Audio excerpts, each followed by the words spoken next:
할렐루야, 우리 주님 찬송합니다. 사랑하는 우리 하나님 말씀 사랑하는 꿀송이 식구 여러분, 오늘도 주님의 사랑으로 하루를 따뜻하게 살아가시길 바랍니다. 2025년 5월 29일 목요일, 5월달도 점점 이제 마지막을 향해서 가고 있네요.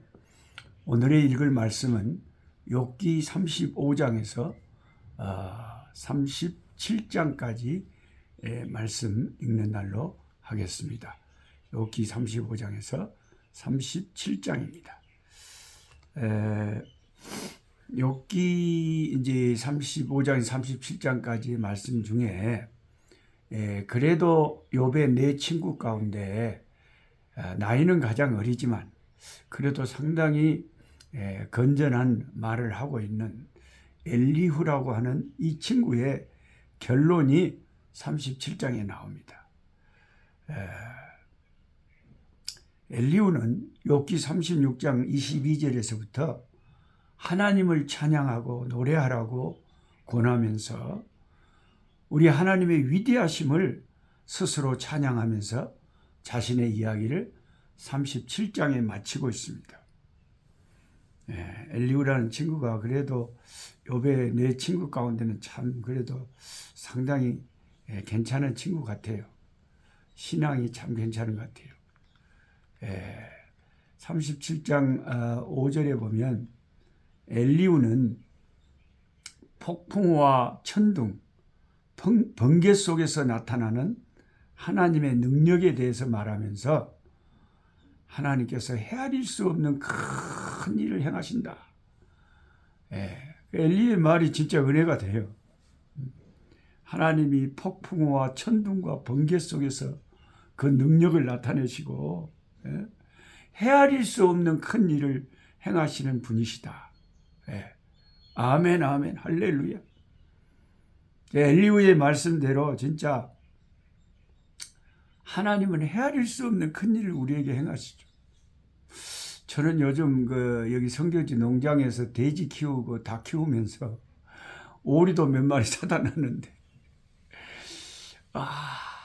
참, 이제 닭 말하자면, 인큐베이터, 머신을 그냥 기계로 새끼를 낳는 것을 기계를 살라 그래요. 그 기계를 사갖고 인공 부화를 시키려고 그래요. 그래서 수천 마리 닭을 만들고 또 돼지 한 마리가 벌써 임신을 했어요. 그래서 이제 7월 달에 새끼를 낳을 것 같는데 참 재밌네요. 이 동물들 키우는 게. 이 닭들 모여주면서 가만히 생각나는 게 하나님. 어찌 이 달걀에서 그것을 참 따뜻한 온도로 38도로 21일 동안을 다 이렇게 하고 품어주면 거기에서 또 다른 닭이 병아리가 나온다. 이 생명의 하나님에 대해서 내가 우리 손자 엘리미도 있고 우리 손녀 유엘이도 있지만 우리들 속에서 또 사람이 태어나고 그 생명을 아무것도 없는 데서 여러분 우리가 피부 하나를 만들어서 붙였습니까? 눈알을 우리가 어떻게 사서 붙였습니까? 귀 듣도록 이 혈관을 우리가 깔기를 했습니까? 아기가 엄마 뱃속에서 하나님의 생명의 능력으로 저절로 생겨서 나오잖아요. 그러니까 헤아릴 수 없는 놀라운 일을 행하시는 하나님을 그냥 너무나 느끼면서 너무 신기하다. 하나님의 창조의 역사가 너무 놀랍다. 그런 것을 많이 깨닫고 은혜 받고 있습니다.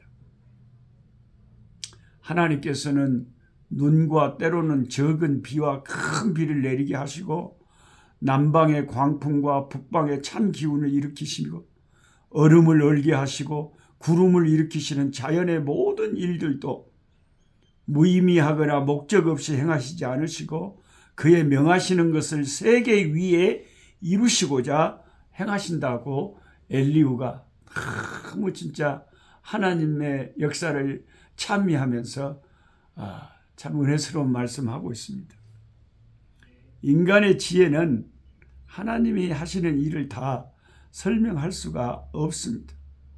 폭풍우가 가라앉고 하늘은 맑아지고 하늘의 별들이 빛나는 현상에서 엘리후가 발견하는 것은 하나님의 두려운 위엄입니다. 욥기 37장 23절 24절은 엘리후의 긴 연설의 결론이라고 할 수 있습니다. 우리는 전능자를 측량할 수가 없습니다. 인간이 할 수 있는 일은 하나님을 경배하고 섬기는 것뿐입니다. 자연의 위치도 그렇다면 어찌 인간에게 일어나는 모든 일들의 원인과 목적과 이유를 인간이 자기 지혜로 다 안다고 할 수 있겠습니까? 자연의 위치도 우리가 다 헤아릴 수가 없는데, 지금까지 욥과 세 친구들의 이야기는 결국 인간이 자기 지혜로 그것을 안다고 하고 자기 지혜에 의존하여 이것 때문이고 저것이 목적이고 막 자기 이론을 펼친 것들이었어요. 근데 엘리후의 말을 들어보니까 엘리후의 결론은 뭐냐면 욥이 28장에서 말한 것과 맥을 같이 하는데요. 욥기 28장 28절에 욥이 그런 말을 했죠. 주를 경외함이 곧 지혜요 악을 떠남이 명철이라 하셨느니라. 인간의 지혜가 뭡니까? 하나님의 말씀을 따라서 죄 짓지 않고 하나님을 경외하고 사는 것이 최고의 지혜다. 엘리후가 오늘 우리에게 제시해 주는 놀라운 관점이 있습니다. 그게 뭐냐면 욥과 세 친구가 매달렸던 문제, 즉 어제도 말씀드렸지만 why? 고난이 왜 임하였는가 하는 문제에 대한 접근을 과거의 죄가 아니라, 죄 때문이 아니라 어떤 목적으로 이 고난이 임했을까? 즉 미래에 하나님께서 하시려고 하는 목적의 관점으로 상황을 전환시켜 주는 것입니다. 문제의 초점을 원인에서 목적으로 이동시키고 과거의 죄에서 미래에 하나님이 하실 일, 하나님의 역사, 하나님의 은혜, 섭리, 경륜으로 옮겨간 것이죠. 엘리후의 이런 발상이 훨씬 낫다는 거죠. 우리도 내 인생에 어려운 일이 지금 닥쳐 있을 때 어째서 이런 일이 생겼을까 하고 누구 탓하고 네 땀새 그랬단께? 나가 뭐라 그랬어? 안 된다 그랬잖아. 망할 거다 그랬잖아. 하고 막 서로 싸움이나 하고 손가락질이나 하고 그러면 서로 비참해지기만 하지 뭔 소망이 있겠어요. 근데 이것을 이제 하나님께서 하실 일에 대해서, 우리나라가 참 어려운 일 많았지만 이제 그것 갖고 서로 막 네 때문이나 내 때문이나 싸우지 말고 하나님께서 우리 대한민국에 하실 아름다운 일, 하나님의 어떤 선한 목적을 이루시려고 우리에게 역사하신다. 소망을 가지고 우리 나라나 우리 개인의 인생에 어떤 어려움이 닥칠 때 그렇게 접근하는 것이 엘리후의 발상이다. 배울만 하지 않습니까? 지혜는 우리가 생각하는 신학적, 과학적, 철학적 지식이 아니라고 엘리후는 말합니다. 지혜는 지식이나 분석이 아니라 하나님을 경외하는 삶의 방식이 지혜라는 거예요. 고린도전서 1장 24절에 사도 바울은 그리스도 자신을, 예수님 자신을 하나님의 지혜라고 말씀했습니다.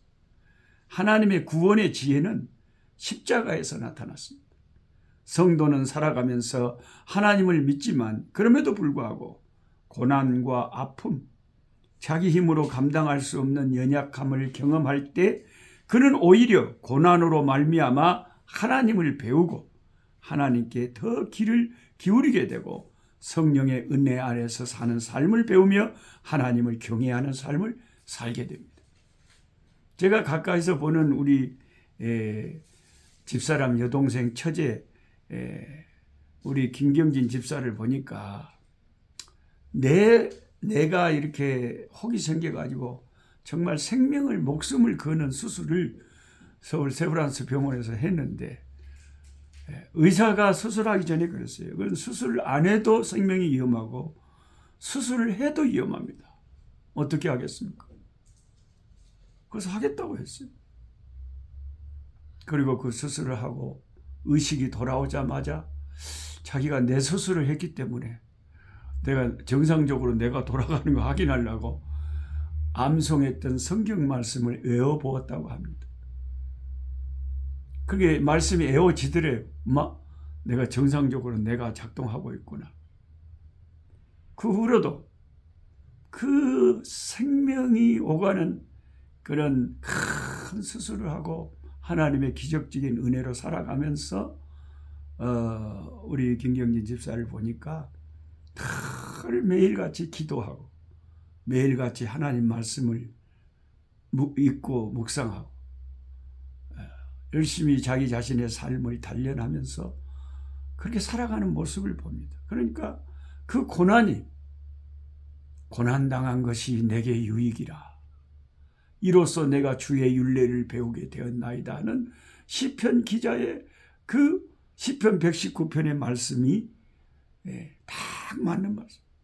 고난당한 것이 내게 유익이라. 하나님이 우리의 유익을 위해서 고난을 당케 하신다. 욥기의 시작을 여러분 기억하시죠? 사탄이 하나님께 말했었죠. 1장 9절에 욥이 어찌 까닭없이 여호와를 경외하리까. 이런 저급한 사탄의 생각과는 다르게 욥과 같은 하나님의 사람들이 원하는 보상은 무슨 까닭이 있어서 하나님을 경외한 게 아니었고 오직 한 가지였어. 그게 뭐냐? 초월하여 계시는 전능하신 하나님과 깊은 관계를 맺고 깊은 교제하면서 그 하나님을 경외하고 살아가는 삶, 그 자체가 하나님의 사람들이 원하는 것이었다는 거예요. 다른 까닭이 있는 게 아니라 하나님 섬기는 자체가 복이고 그게 행복해요.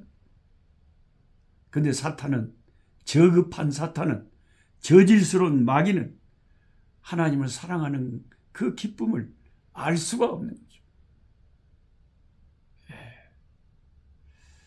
이제 내일부터 또 욥기의 남은 장들을 공부할 때에 하나님을 경외하는 삶이 얼마나 복된 것인가를 계속 우리가 실감하게 될 것입니다. 살아계신 하나님, 오늘 욥의 친구 가운데 참 건전한 친구 엘리후의 결론을 아버지 봅니다. 전능하신 하나님이 하시는 일을 찬양하면서 그 아버지 하나님께서 우리에게 이루실 미래를 꿈꾸면서 살려 합니다. 과거에 매달려서 아버지 낙심하고 한숨 쉬고만 있으면 무슨 의미가 있겠습니까? 이 고난 끝에 이루실 하나님의 자비하신 은총을 생각하며 소망 가운데 아버지 희망을 가질 수 있는 우리들 되게 하여 주시옵소서. 과거에 매달려 낙심하고 살지 말게 하시고 미래의 소망을 가지고 사는 우리들 되게 해 주시옵소서. 예수님의 이름으로 기도드리옵나이다. 아멘. 약한 자 힘주시고 강한 자 바르게 주한 자 정케함이 주님의 뜻이라. 해 아래 압박 있는 곳 주 거기 계셔서 그 팔로 막아 주